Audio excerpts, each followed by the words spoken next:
Ok, você quer uma sala bonita, confortável e funcional, mas você precisa fazer o que a maioria das pessoas não faz: pensar. Mas assim, pensar de verdade.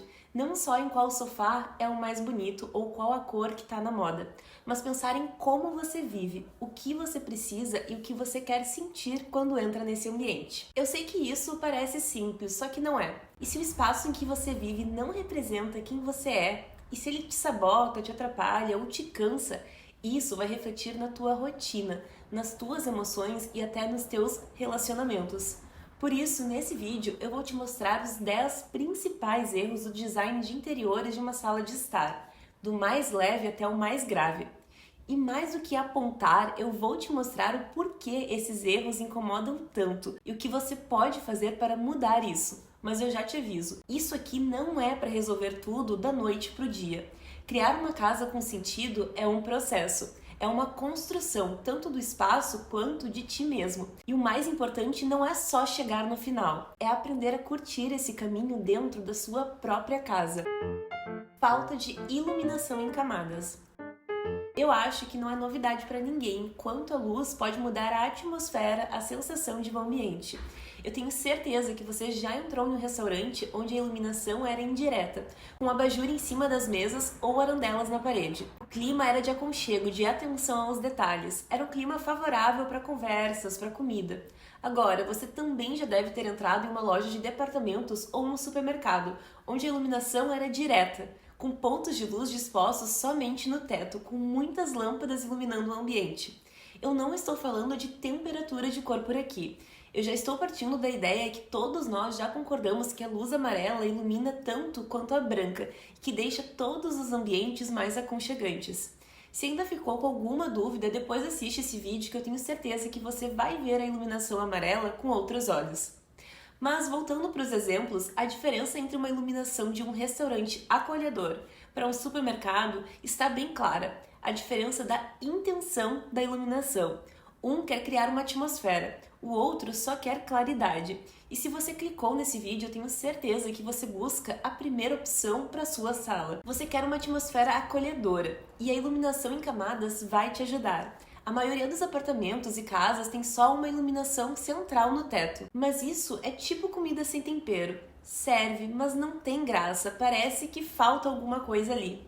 O segredo de uma sala acolhedora, dinâmica, funcional, está em fazer uma composição de diferentes luzes em diferentes áreas com diferentes alturas. Assim a gente consegue criar ambientes interessantes e funcionais. A luz desempenha um papel crucial em como percebemos as coisas. Por isso, na tua sala, opte por criar diferentes camadas de iluminação. Pode ser um abajur em cima de uma mesa lateral do sofá, ou um abajur em cima de um aparador. Pode ser um abajur de piso, que fica do lado do sofá para incentivar a leitura. Ou um abajur de piso em outro canto da sala, que serve para iluminar algo que você quer destacar na sala. A parte mais importante dessa dica é se atentar a criar diferentes alturas de iluminação, o que pode servir para diferentes usos. E caso não tenha tomadas para criar essas diferentes camadas de iluminação, não tem problema. Essa técnica funciona muito bem para velas, que você pode deixar dispostas em diversos pontos com alturas e formatos diferentes. Ou até mesmo com um abajur que não precisa de tomada. Hoje em dia existe uma infinidade de modelos que são carregáveis via USB, onde você só precisa carregar eles com uma certa frequência e terá pontos de luz sempre quando necessário.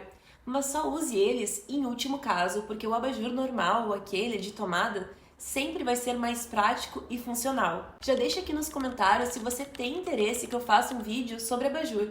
Esse é um assunto que dá para conversar bastante, são tantas opções de tamanhos, formatos, cúpulas. Eu acho que seria um vídeo interessante e útil. Me diz se tu tem interesse de ver esse tipo de conteúdo por aqui. Escala incorreta de proporção, muito pequeno ou muito grande. Esse erro parece meio óbvio, mas ele é mais comum do que parece. Geralmente acontece assim: você entra numa loja linda, vê um sofá gigante que é lindo, super confortável e pensa, é esse. Compra e manda entregar, mas quando chega em casa, ficou pequeno, ficou apertado. Na loja, ele nem parecia ser tão grande assim, mas em casa parece que ele engoliu a sala inteira. Ou pode acontecer o contrário. Você escolhe os móveis pequenos achando que assim eles vão deixar o ambiente mais limpo, mas no fim o resultado é outro. Parece que as coisas estão perdidas, desconectadas, como se fosse um cenário, uma casa de boneca. A verdade é que a escala é sobre proporção. E proporção é o que dá equilíbrio visual e funcional para a sua sala. Quando a gente fala em proporção, sempre tem uma que aparece desde as formas da natureza até alguns projetos arquitetônicos. É a proporção áurea. A proporção áurea é basicamente a forma de equilíbrio visual que agrada o nosso olhar. Ela está na espiral de uma concha, na organização das folhas de uma planta, na forma do rosto humano, nas pirâmides do Egito e até nos quadros do Da Vinci. E também podem estar na sua sala. O valor dela é de aproximadamente 1,618, mas você não precisa lembrar desse número, basta lembrar dessa lógica. A lógica é simples. Ela funciona porque o nosso olho acha mais agradável quando os elementos têm uma certa hierarquia visual, nem iguais nem desproporcionais, só que bem encaixados. É como se o nosso olho já soubesse que aquilo faz sentido sem precisar entender o porquê. Na decoração, a gente aplica isso com uma regra dos 2/3, que é uma forma mais simples de traduzir essa ideia. Na prática, tu pode usar assim: o sofá deve ocupar cerca de 2/3 da parede onde ele está encostado. A mesa de centro pode ter 2/3 da largura do sofá. O quadro ou a composição de quadros sobre o sofá também funciona melhor quando ocupa 2/3 da largura do sofá. E se tu for colocar a televisão numa parede, ela pode ocupar até 2/3 da largura dessa parede. Mais do que isso, fica pesado, menos parece solta. Essas proporções não são uma regra rígida, mas são um ponto de partida seguro para deixar o ambiente mais equilibrado e mais fluido. Quando tu aplica isso, o olhar percorre a sala com mais leveza e o corpo também sente que está tudo mais harmônico. E o melhor, você não precisa entender de design para usar isso. Só precisa medir com calma, planejar com intenção e confiar no seu olhar. Quando o móvel é grande demais, você perde a circulação, tudo fica espremido. Parece que o sofá ocupa tudo. Quando é pequeno demais, o espaço fica desprotegido. Você não sabe para onde olhar. Parece que falta alguma coisa. E isso tem impacto direto na forma como você usa o ambiente. Um sofá grande demais pode até ser confortável, mas se ele impede de circular ou se fica colado na TV, isso vai te limitar. Antes de tudo, mede a sua sala com calma. Não só as paredes, mas também os espaços livres de circulação. Depois, usa uma fita crepe no chão para simular onde cada móvel vai ficar. Isso ajuda a visualizar o volume real que ele vai ocupar. Se a sua casa é grande, deixa 90 centímetros livres de circulação entre os móveis. Agora, se ela for pequena, deixa pelo menos 60 centímetros livres de circulação entre os móveis. Exemplo prático. Uma sala de 3 metros de largura comporta um sofá de no máximo 2 metros de largura com folga para uma mesa de centro e circulação. Se você compra um sofá de 2,60 e tenta encaixar uma poltrona, uma mesa, um puff, vai parecer uma sala entupida e ninguém se sente à vontade num espaço assim. Escala certa é conforto visual e corporal, é harmonia. E aplicando essas dicas, você não vai mais comprar nenhum móvel de tamanho desproporcional para tua sala e para tua casa. Tapete do tamanho errado. Um tapete pequeno demais é como um quadro torto. Depois que você percebe, não consegue desver. E o tapete, ele é mais do que um item de decoração. Ele é um organizador. Ele organiza tudo o que está sobre ele. E quando ele é pequeno demais para o ambiente, os móveis ficam fora de lugar. A sala parece menor porque todos os elementos ficam fragmentados. O espaço parece improvisado, como se não tivesse sido pensado de verdade. Você pode ter os móveis mais bonitos do mundo, mas se o tapete for pequeno, parece que falta alguma coisa. E realmente falta uma coesão, uma conexão e organização dos elementos. Por isso que eu digo que o tapete é, na verdade, um organizador. O nosso cérebro busca unidade visual. O tapete ajuda a criar isso, agrupando o sofá, a poltrona, a mesinha e os puffs. É o que define a nossa área de conversa. E tem 2 maneiras de escolher o tamanho ideal do tapete para sua sala. Opção número 1. O tapete precisa pegar pelo menos os pés da frente do sofá e das poltronas. O ideal não é só encostar os pés do sofá no tapete. O tapete deve entrar de 15 a 30 centímetros sobre o sofá, dependendo do modelo e do layout. Opção número 2. Essa só vale para quem mora em uma casa grande e com uma sala espaçosa. O tapete embaixo de tudo, de todos os pés do sofá, das poltronas, de tudo. Assim, ele vai funcionar como uma delimitação de todo o ambiente, quase como um carpete numa sala de estar. Os tapetes de 2 por 2,40 funcionam super bem em salas médias.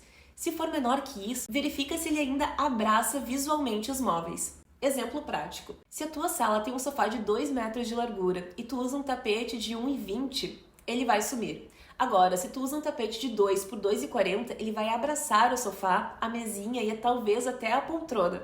Isso dá uma sensação de coerência, de presença, de aconchego. Você não precisa gastar uma fortuna num tapete persa, mas precisa pensar muito bem no tamanho e na posição. E se tu só puder investir num item para transformar a tua sala de forma rápida e eficiente, começa pelo tapete certo. Quadros mal posicionados. Um quadro pendurado muito alto perde o propósito. É igual conversar sem olhar nos olhos. Desconecta. Não dá para analisar os detalhes. Não dá para pegar toda a mensagem que ele quer transmitir. Esse erro parece pequeno, mas ele bagunça toda a leitura visual da sala. Tem gente que pendura o quadro quase no teto, e isso faz parecer que o quadro está fugindo da sala. Outros penduram muito baixo, ou centralizam em relação à parede inteira, ignorando os móveis. E aí, o que era para ser o ponto de destaque vira distração. Ou pior, parece que foi colocado ali por obrigação, só para preencher um vazio. Quando você precisa inclinar o pescoço para olhar para um quadro ou para uma TV, foram instaladas muito alto, pode ter certeza.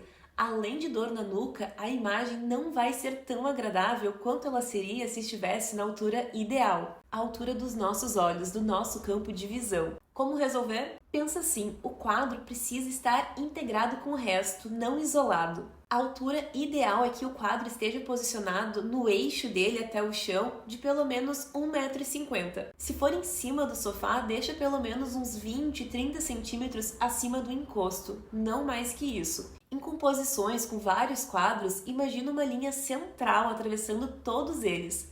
Essa linha deve ficar na altura do olhar, como se você estivesse conversando com a obra de arte. Exemplo prático. Imagina um quadro de 70 centímetros por 1 metro, pendurado a 2 metros do chão. A sala parece desproporcional e ninguém olha para ele com naturalidade. Agora, coloca esse mesmo quadro a 1,50 m do chão, com a parte de baixo quase tocando o encosto do sofá. O olhar bate direto, a peça se integra e valoriza o ambiente. O quadro não é só uma arte na parede, é um ponto de conexão entre você e o ambiente. Conjunto de móveis combinando demais. Isso foi moda durante muito tempo. As lojas vendiam os conjuntinhos prontos, sofá, 2 poltronas, mesa de centro, tudo combinando. Só que na prática, essa repetição cria uma sala sem personalidade. Tudo fica previsível, sem contraste e sem aconchego. Não parece que é seu. E se você quer que a sua sala seja interessante, única, com personalidade, você quer fugir disso. Você tem um estilo, tem preferências e gosta de algumas coisas e não gosta de outras. Isso é natural. Agora, como você clicou nesse vídeo e eu sei que você busca uma sala que seja o reflexo da tua personalidade, eu sei que você vai entender o que eu vou te dizer agora. Tenha paciência. Não queira resolver tudo em uma loja só. Não queira se iludir que comprando o sofá cinza, combinando com as poltronas cinzas, a sua vida está resolvida. Economizou tempo, energia e tá tudo certo. Se você busca uma sala que, além de bonita, te sirva e que você não enjoe dela na próxima troca de tendência ou na próxima imagem que ver de referência, tenha em mente que escolher os móveis para sua casa pode ser um processo demorado. Além da questão financeira, afinal é caro decorar uma casa, também tem a questão de encontrar o que faz sentido para nós. Não colocar as coisas apenas para preencher o espaço vazio, mas sim com intenção. O problema não é ter peças neutras ou parecidas. O problema é quando tudo parece ter saído da mesma caixa, sem nenhuma intenção. E aí, mesmo com móveis de qualidade, o ambiente não transmite emoção. Parece uma vitrine montada e não uma sala vivida.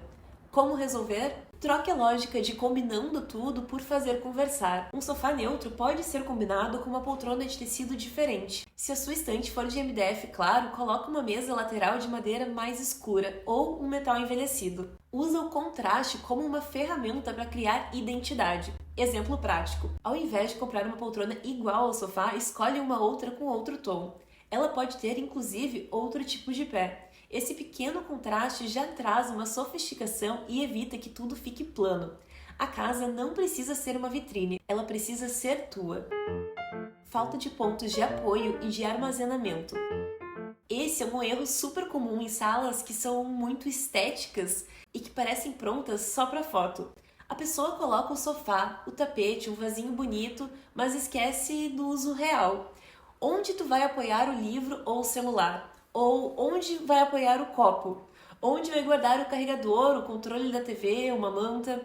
A falta de pontos de apoio e de armazenamento prejudica o nosso dia a dia. Tudo vira um improviso. O copo no chão, o controle embaixo da almofada, o celular em cima do braço do sofá. O ruído visual de um lar pode ser minimizado quando temos espaços específicos para guardar cada coisa. E esse ruído visual é um barulho, um incômodo. A gente vai se acostumando a viver numa casa cheia de tralha, cheia de coisas aparentes e nem percebe o quanto isso nos faz mal. Lembra da casa da grande família? Então, aqui tudo tá fora do lugar.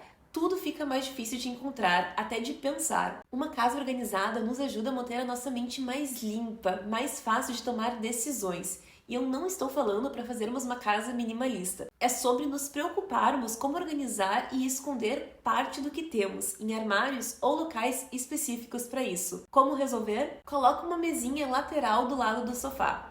Não precisa ser grande, até um banquinho estiloso serve. Use cestos bonitos, um com uma manta dobrada e outro com revistas ou brinquedos. Isso organiza e decora ao mesmo tempo. São soluções simples e que mudam o fluxo da rotina. Sala bonita é bom, mas sala funcional é essencial. Priorizar aparência ao conforto. Você já comprou um sofá lindo, mas ninguém consegue sentar nele por mais de 10 minutos. Então, de que adianta? Ou comprou uma poltrona branca, linda, maravilhosa, mas tem medo de usar, medo de sujar. Esse erro acontece quando a gente se apaixona pelo visual e esquece do resto. Já sentou numa poltrona linda, mas que ela te jogava para trás? Ou um sofá que parecia o concreto de tão duro? Quando o móvel é desconfortável, ele cria uma barreira invisível. Você não consegue ficar ali, você não relaxa. E aos poucos a sala vai perdendo uso. As pessoas preferem o quarto ou a cozinha, porque o estar não convida mais. Como resolver? Na hora de comprar, testa os móveis como se estivesse em casa. Senta, deita, puxa as pernas para cima, vê se o tecido é agradável, se o encosto apoia bem. Sempre se pergunta, eu estou comprando isso só porque é bonito ou porque é útil? É confortável? Combina comigo? Se passar nesse filtro de perguntas, faz sentido comprar esse item. Agora, se não passou nesse filtro, talvez seja melhor não comprar. A aparência impressiona, mas o conforto retém. Manter coisas que você não gosta ou comprar só porque achou bonito. Esse erro é silencioso, mas ele pesa. Tem muita gente vivendo em espaços cheios de coisas que não tem nada a ver com quem a pessoa é hoje. Um presente que você não gostou, mas ficou com pena de se desfazer. Ou uma decoração que comprou por impulso porque estava na promoção. Um objeto que era da moda há 5 anos, mas hoje tu já enjoou e mesmo assim ele tá ali, ocupando o espaço físico e mental. A casa começa a acumular ruídos e quando você começa a se dar conta, você não se reconhece mais dentro dela. Esse é o problema de viver num ambiente que não conversa contigo. Se você não gosta, por que tá ali? Só porque foi caro ou porque não teve coragem de tirar? E pior, quando você compra só com o olho e não com propósito. Ah, achei bonito e comprei, mas você nem sabia onde ia colocar, nem se combinava com o que você já tinha. Eu já fiz um vídeo sobre isso aqui no canal, assiste mais tarde e depois me diz se a tua casa tá preparada para o que tu mais valoriza hoje ou não. Como resolver? Faz um exercício real. Senta na tua sala, olha ao teu redor e pergunta: isso aqui tem algum significado para mim? Me representa? Me faz bem? Se a resposta for não, tá tudo bem. Doa, vende, troca, reforma. Não é sobre viver numa casa minimalista e sem alma. É sobre viver num lugar com presença, com intenção. A tua casa tem que refletir quem tu é, não quem tu foi, nem com o que os outros acham que deveria ser. Exemplo prático. Aquele quadro que você pendurou só porque preencheu a parede, mas que você não gosta.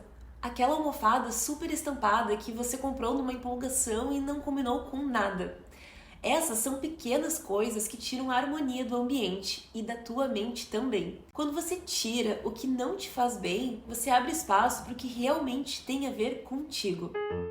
Falta de variação de cor, textura e escala. Tudo igual. Muita gente tem um medo de errar e por isso faz tudo da mesma cor, do mesmo tecido, do mesmo tamanho. A sala é toda bege, o sofá é bege, o tapete é bege, a cortina é bege, tudo igual, tudo sem alma. Acha que vai ficar chique, mas o que acontece na prática é o ambiente fica plano, sem profundidade, sem contraste, fica monótono. O nosso olhar ele precisa de ritmo, ele precisa de diferenças sutis que criam um interesse visual que gera um contraste. Por isso, nessa dica, eu recomendo montar um quadro mental. O que você quer transmitir nessa sala? Que cor você quer usar? Que texturas, que linguagem essa sala vai ter? Assim, você terá um guia para facilitar as tuas escolhas, no que faz sentido ou não colocar dentro da tua casa. Vamos supor que você escolheu que a cor de destaque da sua sala vai ser o azul. Isso não quer dizer que tudo precisa ser azul, o sofá, as paredes, as almofadas. Isso pode ficar bem interessante quando bem utilizado, mas se for utilizado da forma errada, pode ficar caricato e enjoativo. Então, a partir da cor que você escolheu, o azul, trabalhe com diferentes tons, diferentes variações dessa mesma cor. Existe uma infinidade de tons de azul. Contraste o azul mais claro com o escuro. Crie diferentes variações da mesma cor e também contraste com outras. Como resolver? Se a tua base for neutra, adiciona um contraste. Pode ser com almofadas com cor, com tecidos diferentes, ou uma manta com tramas mais soltas ou com um tom mais quente. Mesas ou luminárias com materiais que tragam um contraponto, tipo metal, madeira, vidro. Mistura volumes também. Se tudo está numa mesma altura, o espaço tende a ficar monótono. Use elementos verticais como plantas, abajur, cortinas para trazer essa quebra do padrão horizontal, fazendo o olhar subir. Isso, além de ajudar no ritmo do ambiente, também ajuda a aumentar a percepção do espaço, fazer ele parecer maior. Exemplo prático. Sofá bege, mais tapete bege, mais cortina off-white, a sala vira um mar monocromático. Agora, imagina o mesmo sofá, mas com almofadas de verde linho, com uma manta de lã crua e com uma mesinha lateral de madeira escura. Não ficou pesado, ficou só mais interessante. Equilíbrio não é tudo igual, é contraste bem distribuído. Esse é o erro principal. Ignorar o estilo de vida dos moradores. O erro mais grave. Ok, você seguiu todas essas dicas, construiu uma sala perfeita, só que não para tua vida, para uma que tu nem leva. Esse é o erro mais profundo e talvez o mais difícil de perceber, porque ele parte de uma idealização. A gente monta a casa com base no que viu na internet, no que está na moda ou no que os outros dizem que é o certo a ser feito. E esquece de olhar para dentro. Aí tu tem uma sala linda, mas que ela não serve para nada do que tu realmente faz. Você recebe visitas? Não, mas tem 4 lugares para sentar. Assiste TV todo dia, mas ela tá de canto, virada para o lado.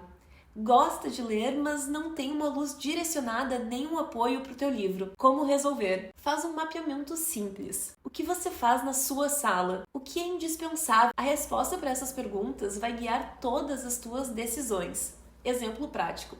Você mora sozinha, trabalha em casa e à noite adora ver série. Então talvez você não precise de 2 poltronas extras. Precisa de um sofá bem confortável, com apoio lateral e com a luz indireta. Ou você tem filhos pequenos. Em vez de uma mesa de centro de vidro com quinas, você pode usar um puff grande, redondo, que serve de apoio e é seguro. É isso que transforma a casa. Um espaço que respeita o teu jeito de viver.